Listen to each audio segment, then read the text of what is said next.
Hey, I'm Dr. SecuRae. Wanted to speak with you about online security. I got my very first video request. How exciting is that? My very first request was just basically some online safety tips. So I thought, okay, I could definitely do that. Go ahead and get started. What I'd like to talk about first, just in time for tax season, is a scam message that a lot of people will end up getting in their email. Here's one that we can see. What we see at the very top is some of it's blurred out, so you can't really see everything, but you get the basic idea here. We got the Internal Revenue Service, and it says it's coming from services@irs.gov, or something to that effect. Well, we're not really sure if that is a legitimate sender. I mean, anybody can create an email that might look like that. So far, we're not sure if that is legit. All right, second problem. Subject, IRS important notice. First off, the IRS does not send email like this. They send these types of notices in the snail mail, like in your regular mailbox. So you typically will not get an email like this from the IRS. So that's, probably your number one tip right away as soon as you see an email like this. But let's dig a little bit deeper. Now we see it's going to reply to info@irs-gov.us. Well, we don't really know if that's a legit IRS email address or not. We can think about that as probably not. We just can't believe everything we see, right? Now, right below this, we see the IRS seal, which doesn't look quite right to me, but I could be completely wrong. So the logo might be off there. Then we see this is an important message. Again, IRS is not going to be sending important messages via email. And they wishes to inform you that the IRS have started accepting tax return. Okay, right there, that's kind of choppy English. I would not, that doesn't sound legitimate at all. You have been advised to attach with a capital A, again, not proper writing, and then your current W-2 form. The IRS will never ask you to send them a W-2, period, like this, not through email. And they don't need to update their records. And then you also see on that third line down, we got tax, update tax, capital T-A-X. That is an indicator that that email is not legit.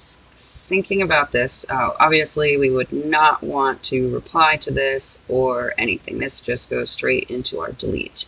Now our second email that we're looking at here, we can't really see who it's from and to, but we'll assume it's from somebody, not Microsoft. We'll say that. At the top, the Microsoft logo looks reasonably convincing, but then right below that we have an urgent message, password expiration notice. Well, this is a typical, guys, like a typical way that attackers will try to trick you. They make you sound like it's urgent or critical that you reply to this right away. And luckily for us, they have provided a nice little button that we can keep our same password. All right, so first off, Microsoft will never send you a email like this. They will not, and they definitely will not put a button in the email asking you to click on that. So while some of this looks somewhat legitimate as far as maybe the logo goes, that could perhaps trick people, all the rest of it should be red flag, red flag, red flag. So none of this is going to be legitimate.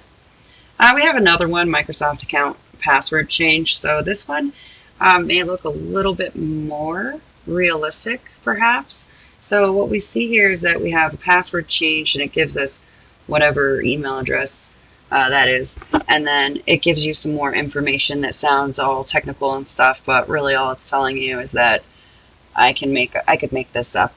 This is super easy to just type that information in, and it's probably not legitimate.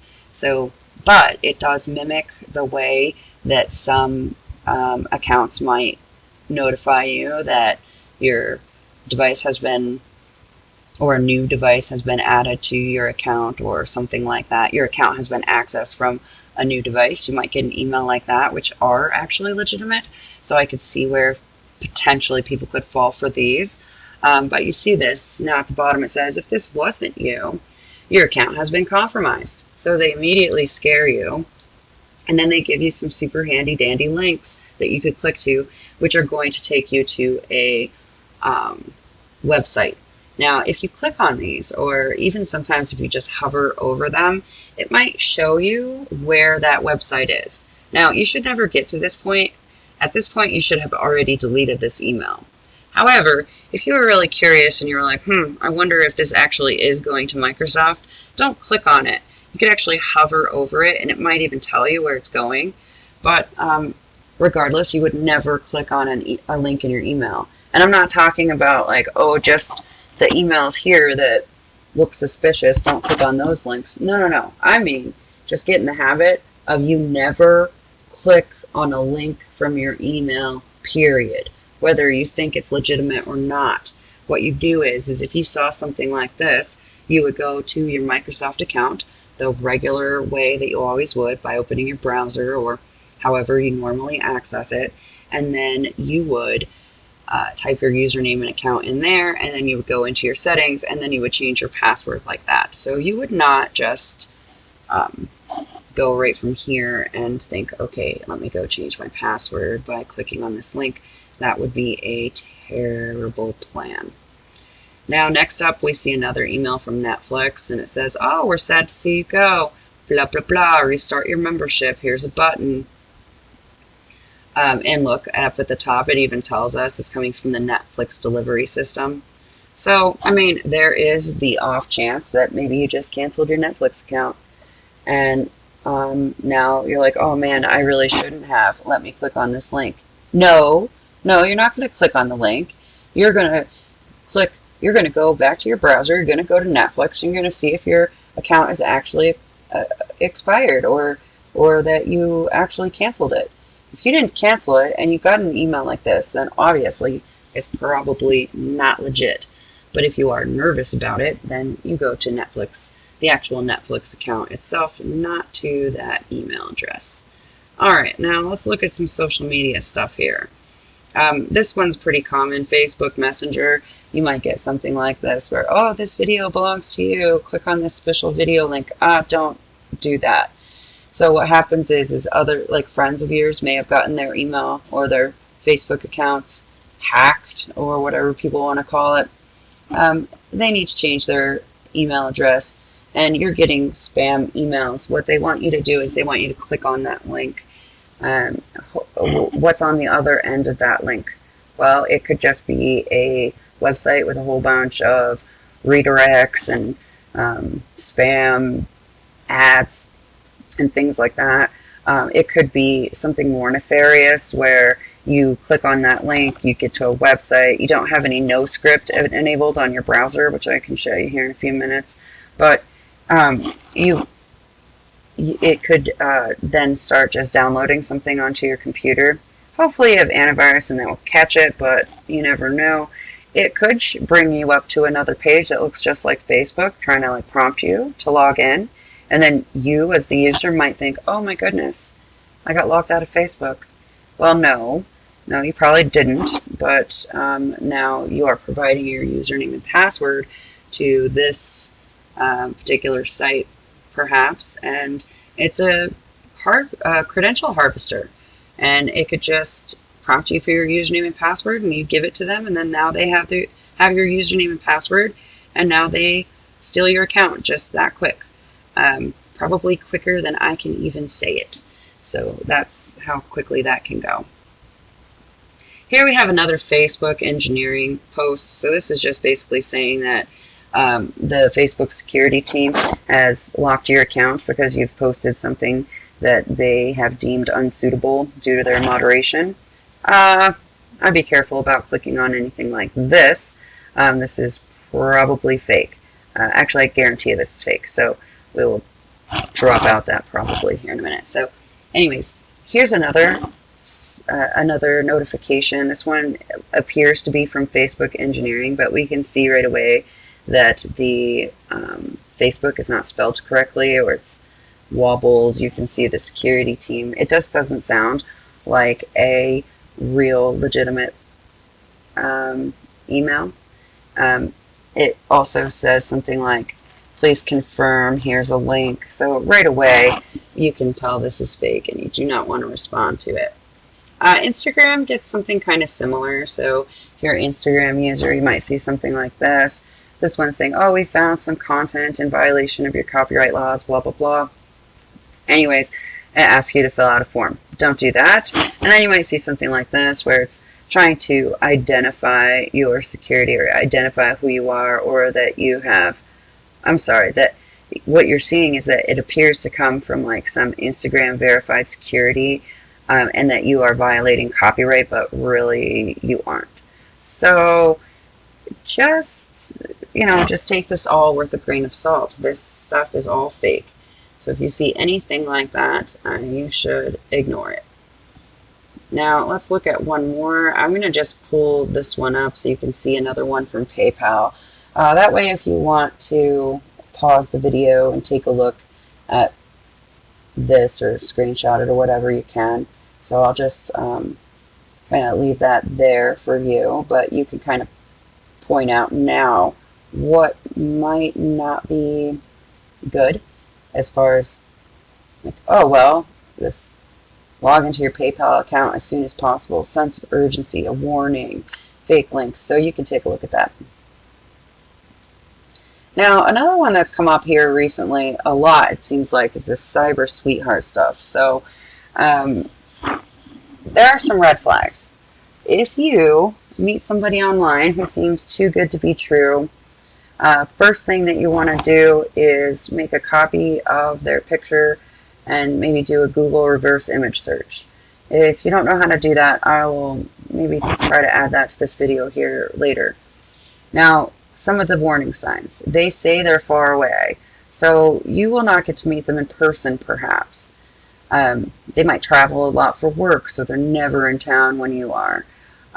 Or maybe, they live, maybe they're from your country, but now they say they live somewhere else. Or that shortly after meeting them online, they suddenly move to another town. Something like that. The relationship is moving fast, so they are love bombing you, meaning they're sending you a whole bunch of gifts, and this can happen at first, right? So they will send you gifts at first, and they will make it seem as real as possible. Like, I mean, they get involved with you. They have a phone number for you. You can call them. You could potentially even FaceTime them. So, of course, if they're providing fake pictures, then you're probably never going to get to FaceTime them, which is yet another red flag. They break promises to see you. So you think that you're talking to them, and then, like, perhaps, maybe after months of talking online, you're finally to the point where you want to meet up in person, and at the last minute, something happens, a catastrophe, their house burns down, an urgent thing came up at work, I don't know, whatever it is, they broke a promise to you, it is probably not legit. As soon as they ask for money. Now, this can come in a couple different ways. This could be that they could ask you for money as far as you giving them money, maybe to come see you. Or it could be that they are a financial guru and they have an app and they've shown it to you online, or maybe when you FaceTimed, and they have this app and you can sign up with a username and password. You can log in. You can verify your identity. You can submit money. You can watch it grow on the stock market even. You can see all of that. However, when you try to get your money out, all of a sudden now there's fees included. So you can get your money out, but there's going to be a $1,500 fee to take out, I don't know, $10,000 that you put in there, an early withdrawal fee. Or the app will go down, and then the person will disappear after they've gotten all of your money. So that, if they're in for the short game. But if they're in for the long game, it might even be, we just picked the wrong one this time, or whatever. I can make it back. Look, I already started making money back on this crypto scheme, which is a whole nother video, I think. But either which way, however they phrase it, if they ask you to send them money and you've never met them, you fell in love with them right away, they seem too good to be true, they are never able to see you, and they will only take payment from you through that app they gave you, or through Cash App, or something like that, I'm sorry. I'm sorry. You need to cut your losses and move along. That's most likely a scam. So don't fall for that. And who do they pick on? I don't want to pick on any of my people who might be watching this movie or this video, movie, as if. But it's older gentlemen with no relationships or very little romantic prospects, who have kind of settled down. Maybe the kids are out of the house. Maybe you're divorced. Maybe you're widowed. Sorry. Either which way, you're by yourself. And you're lonely, right? Everybody gets lonely. So then all of a sudden, somebody's paying attention to you. It feels nice to have somebody to talk to. It's kind of exciting because they share the same interests as you. And then things slowly start to go downhill, and I just don't want to see anybody being swindled out of money. This is one of the reasons, not this particular reason, but people running scams is one of the reasons that I'm in cybersecurity. Maybe I can do my own little part to help other people not make mistakes. So I think that this is where I'm going to stop this video for now. I'll upload this, and then maybe I will make another video, a demo video, of how to protect yourself against some of these things. Now that you have some knowledge, that is the number one thing, is just understanding what's out there and how to avoid it. And as you get more adept at navigating the internet and picking out scams, you won't fall for things. And that's the main thing, is that you don't fall for things. And then we're going to go over a checklist soon here too. So here's one website that's pretty good. Kaspersky is a website that does VPNs and malware protection, password managers, all sorts of stuff. It's not me selling anything. I'm in no way saying go use their stuff or anything like that, but I just found this kind of cool article. I thought I'd share it with you. Most of these key dangers of the internet are still the same, right? So we still have identity theft. This is when attackers will steal your information, like your name, address, phone number, social security numbers, things like that, and they steal your identity. You definitely need to keep an eye out for these types of things. Not just online identity theft, but also identity theft in person. Data breaches or security incidences or data compromise. This is when attackers will get inside of databases like health record, education record, anything really that holds personal data like credit cards, anything like that. Malware, viruses, malicious software and viruses. I think you guys probably know about those. I could probably have a whole video just on that. Phishing and email scams, yep, big one. Just looked at that. Fake websites. Fake websites are usually used in conjunction with phishing and email scams. It is really easy to create a fake website.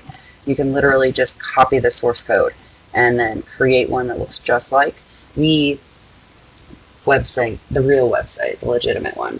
Online scams, romance scams, inappropriate content, cyberbullying. For most adults, this isn't too much of a problem, but it can happen to adults, and it can you might be more concerned about cyberbullying if you have children. So while adults can certainly be cyberbullied, I think the cyberbullying may be a little bit more common with children. So something to keep an eye out. And then faulty privacy settings. I don't know if you know this or not, but pretty much every website that you have an account with has privacy settings. So you can look those up. For example, let me just show you real quick if I can find it.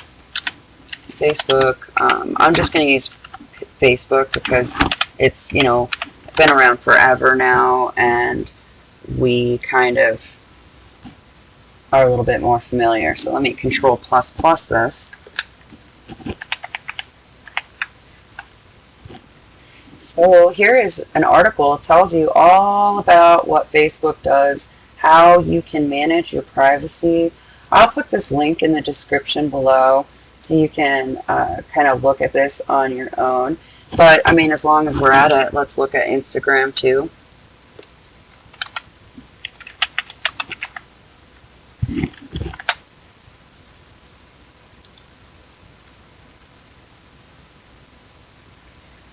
So this is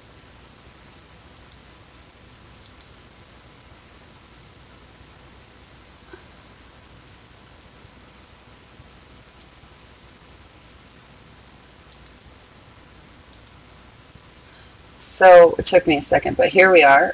Here is privacy and settings information. So here it can give you all sorts of information about how things interact with each other. So anyways, just take my word for it, pretty much every single website that you have an account with has something like this, especially the social media accounts. Now if it's just Amazon, let's just take a look right there, because there's another big one, Amazon.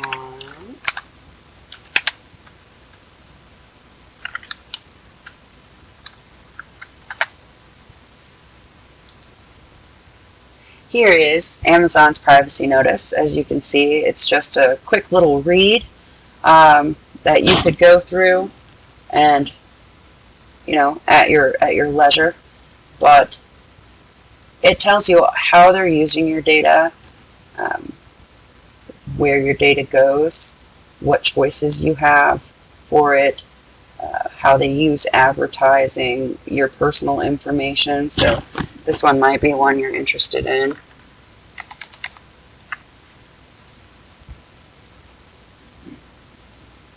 So there's some information there that you could look at. I'll share this link in the video as well.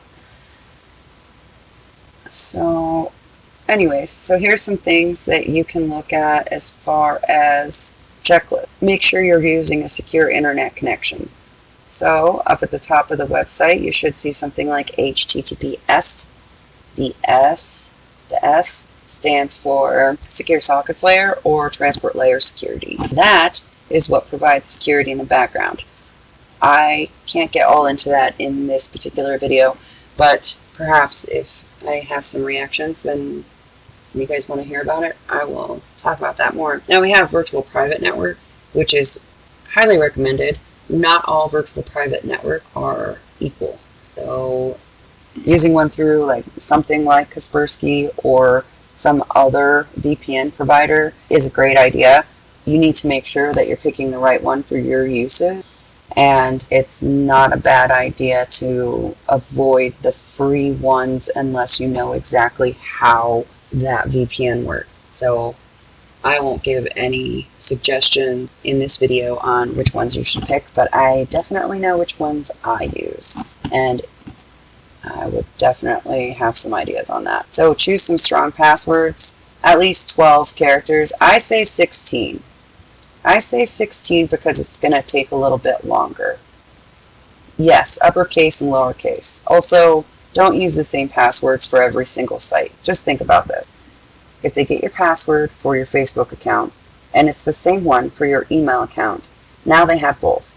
And not only that, now they have access to your email, so they know what kinds of accounts or what kinds of things that you do, or what kinds of organizations you're involved in, and things like that. It gets messy, right? So use different passwords for different accounts, and you can also just use a password safe if you're not sure how to do that. Again, that's another video, I think. For now, just maybe do some research on password safes and consider doing that. That way you just have to have one password for your encrypted password safe, and then you save all of your passwords for different websites inside of that. So then you only have to remember one password. If you've never heard of that before, trust me, it's a lifesaver. Enable multi-factor authentication. This is MFA, or sometimes called 2FA. It just basically means that you have more than one way to log in, or some way to verify you. So what that means is something like, if you have your phone, you might have a biometric identifier, like it has to look at your face before it will unlock your phone, perhaps. You have an iPhone, let's say. And then, so that's multi-factor authentication. And you also have a password that goes along with that. Now, the other thing is then you log into, like, let's say your banking app. You can have your username and password, but then you can also have the face checker, like if you're using an iPhone, for example. And now you have to have your face along with the username and password to log into that app. That's multi-factor authentication. Use it as much as you can. It's going to make it much more difficult for somebody to get into your accounts if you're using that. Keep your software updated. So if down at the bottom of your screen it says, oh, you need an update for Microsoft Windows, update it. Don't put it off. Usually those are security patches, and they are there because they know something is bad on your computer. They know it's bad. So they are going to put a patch on it. Make sure that patch fixes the problem. Because if Microsoft knows that it's there, then so do the attackers. And they can write exploits or bad code, malware, to get into and use that vulnerability in your software. Make sure you do your update. Check that websites look and feel reliable. Here, obviously linking. If it doesn't look legitimate, it probably isn't. If it doesn't have a padlock icon, meaning you don't want to put your username and password in. We do have a little thing up at the top that says connection is secure. Now, if I pull that open, I can also learn more. It tells you how to check if a website is secure. Now, if I go back and I want to look at the digital certificate, I can't make that any bigger right now. Anyways, you have this digital certificate. This is what verifies that this website is secure. So they have validated the identity of the person that owns this website, and by doing that, now your web browser can talk to this web browser, and they can say, oh yeah, I do see that this website is legitimate because they have this digital certificate and it has validated that. So if you see the little lock is broken or says that the connection is not secure, then you want to don't go to that website. We talked about the privacy policy, back up your data. So what I mean by that is have another place where if something happens to your computer, you have a place where all of your data has been backed up. So you won't be losing those pictures of your child's first birthday party, really cool video of your Grammy or something like that. Back up your data. Make sure that you have those available and that you do that, I would say, at least on a weekly basis. It really depends on what kind of data you're backing up. If you're in college, you probably want to be backing up things every day, or at least the projects that you're working on every day. If it's pictures, you probably don't need to back that up every time. You don't need to just back up your pictures album, but if you just loaded a whole bunch of pictures onto your computer, it might be time to back that up. Close unused accounts. This is so important. How often have you opened up an account and then just said, oh, you know what, I don't need this anymore, and you just stop using it, instead of actually closing the account and deleting it so that they know that you're no longer a user? Well, those types of old accounts can just sit out there, and since you're not watching them, that means that they can become susceptible to somebody else using them, and that wouldn't be good. And you may have some information in those accounts that you don't want people to necessarily get a hold of. So it's another thing to think about. Don't download things unless you absolutely for 100% sure know what it is you're downloading. Don't self-disclose. Be careful where and what you post, right? So if you're currently camping this weekend, you don't need to post a picture telling everybody that you're camping this weekend, because now everybody knows that you're out of town. And now we also know that your house is open for perhaps a visitor or something, right? We don't want anything like that. So if you're going to post pictures of where you go, what you do, what I would do is probably strip the metadata off of it. Right now, I think this video is almost an hour long, so I think I'm going to cut it off here. But if you like this format where I can just kind of talk and give you some of these tips, then I'm more than willing to do these more often, more informal ones, and then do the better, more time-consuming, explaining technical concepts type videos. Those take me a little longer, so you would get those a little bit less often. So anyways, it's just something. Thank you for joining me. I hope that this was a help and that you learned a few things. If you have any questions, please just comment. Thank you for joining me. If you enjoyed my content, please consider liking and subscribing. Anyways, thank you for joining me. What types of things that you need to kind of just look out for and be careful of? There's a lot of really great things going on online. Unfortunately, there are a whole bunch of bad things too. You figure anytime somebody could potentially make money off of it, they are going to figure out a way to manipulate that and take something that is legitimate and turn it into a, should we say, business opportunity for their illegal activities. So just be careful out there. If you have any questions, comments, or you want to request a different kind of video or want me to explain something more, please feel free to comment below.